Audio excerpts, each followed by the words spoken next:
Let's answer this question. How far are the Cubs away from the Dodgers? The Dodgers, in case you've been living under a rock, won the World Series here in 2024, and we are now just a few days into free agency. And we're thinking about, what are the pieces that the Cubs need to fill? So I thought to myself, well, what better way to know what you're trying to reach for than the World Series champions? And while you might start this video and think to yourself, oh, this is going to be depressing, I've looked a little bit into it and I'm actually encouraged. I don't think the Cubs are that far off. In fact, they're actually a lot better than the Dodgers in a few areas. And for that reason, I'm really optimistic. But I want to try to just really simplify this. And the main thing we're going to be looking at is WAR. And I've got some notes here. I've got some things that I want to point out to you. But I really want to start this with just the idea that the Cubs are trying to trade or buy for wins over the offseason, right? Just what the Dodgers have done, just what the Yankees did, what the Mets have done.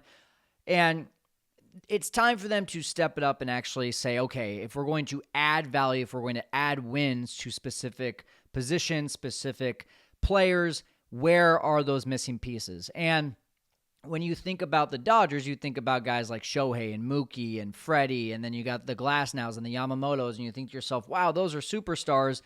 But when you look at the WAR, we're not really that far off. And when I say we, of course, I'm talking about the Cubs. So from a WAR perspective, both pitchers and position players combined, you see that the Dodgers at 48.4, where the Cubs are at 36.5, which is a sizable difference, right?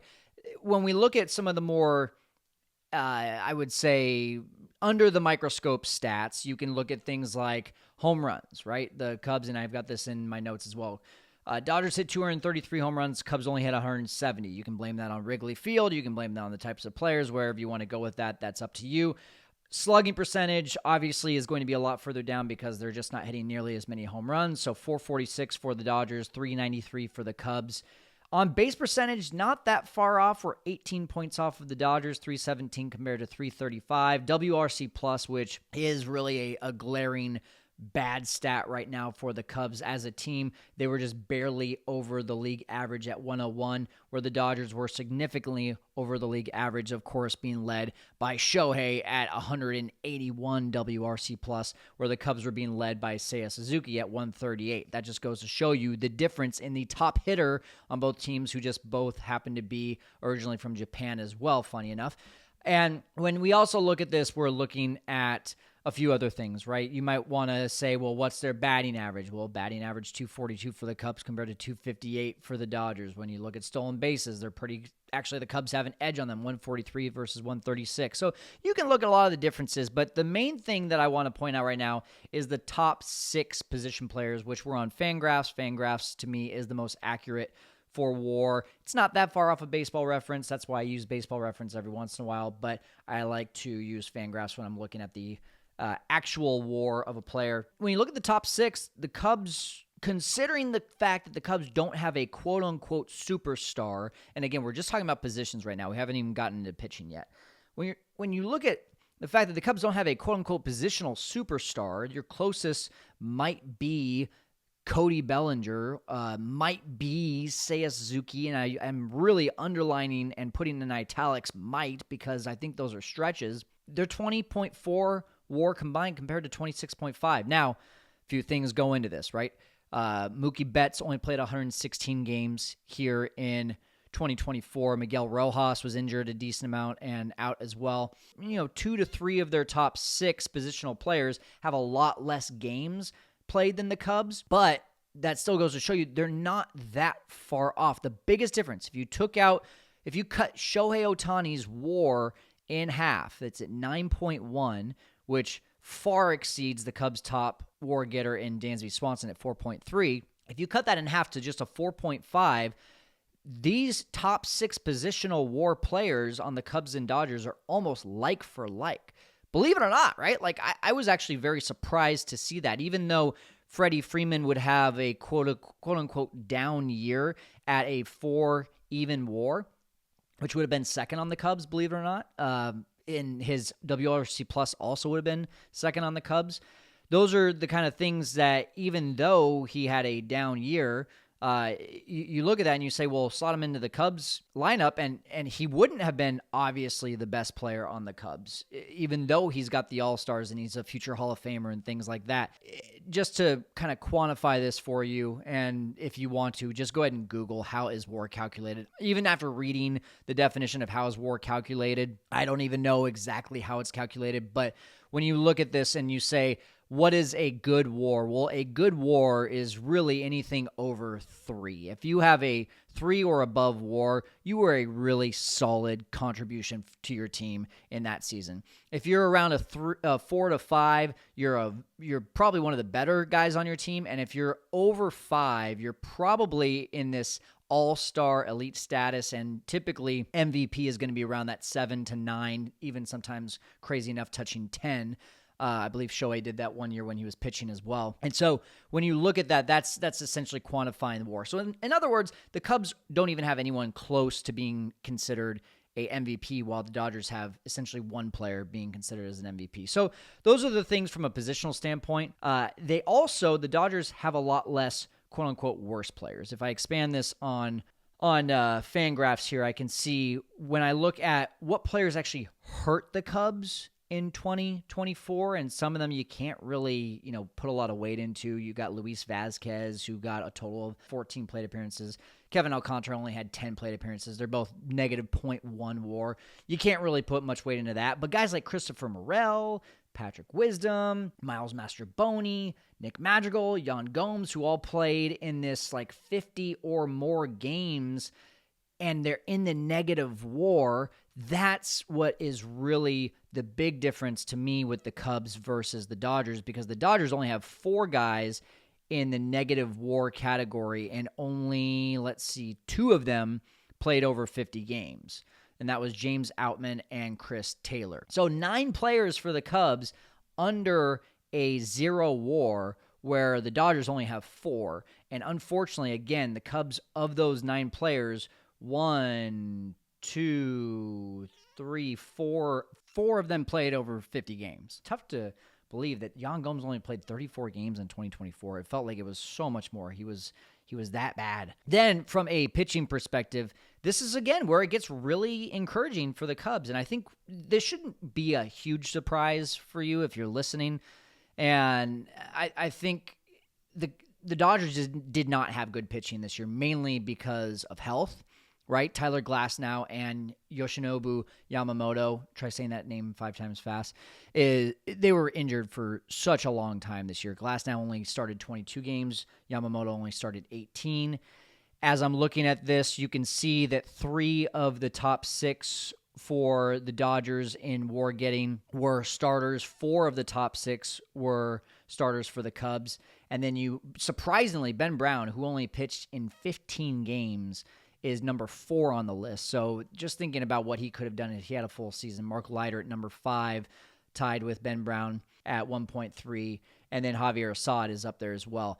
So together, when you look at the top 6 WAR pitcher stats for the Cubs, they outdid the Dodgers, 11.9 in their top 6, where the Dodgers were 11.6. Now, overall, as pitchers, as a pitching staff combined, bullpen and starters, the Dodgers were a tick above the Cubs, 14.6, where the Cubs were 13.9. But still, you look at it and you say, well, the Dodgers actually had a lot more players that were quote-unquote bad, a lot more pitchers that were quote-unquote bad than the Cubs. Cubs had 7 pitchers under a 0 WAR, while the Dodgers had 10 pitchers under a 0 WAR. And you can see there's a decent amount of games pitched for some of these guys. You had Walker Buehler, 16 games. JP, I can't even say his name, Farazian, I don't even know who this is, but he had a negative .2. And 11 games. Michael Peterson, 11 games, negative .3. Ryan Yarbrough, 32 games, negative .3. Bobby Miller, 13 games. He was the worst pitcher for the Dodgers, according to WAR, negative .9. Adbert Alzolay was the Cubs' worst pitcher, and he only was able to pitch in 18 games because he ended up turns out that he was actually injured. Remember how we were all like, put him on the injured list even though he's not injured. Turns out he was actually injured, and very badly. And he was at negative .8. Aside from Adbert Alzolay, You've got guys like Drew Smyly, who were at a negative 0.3, Jose Cuas, negative 0.2, Jordan Wicks, negative 0.1, and then just a few guys in this negative 0.1, Jack Neely, Caleb Killian, who, again, didn't really have many games pitched. 1, 2, 3, 4, 5. The Dodgers had 5 that pitched in double-digit games that were in the negative WAR category, where the Cubs only had 3. And then Jose Cuas was almost there at 9. So you look at what I see here, just to kind of like summarize all of this, is I see a couple superstars in the positions, the positional players in Shohei and Freddie and Mookie. But even though Freddie had a down year and Mookie was injured for a lot of the time, because they had a bona fide potential, not just all-star, but potentially MVP in Shohei Ohtani, that was able to lift the Dodgers up.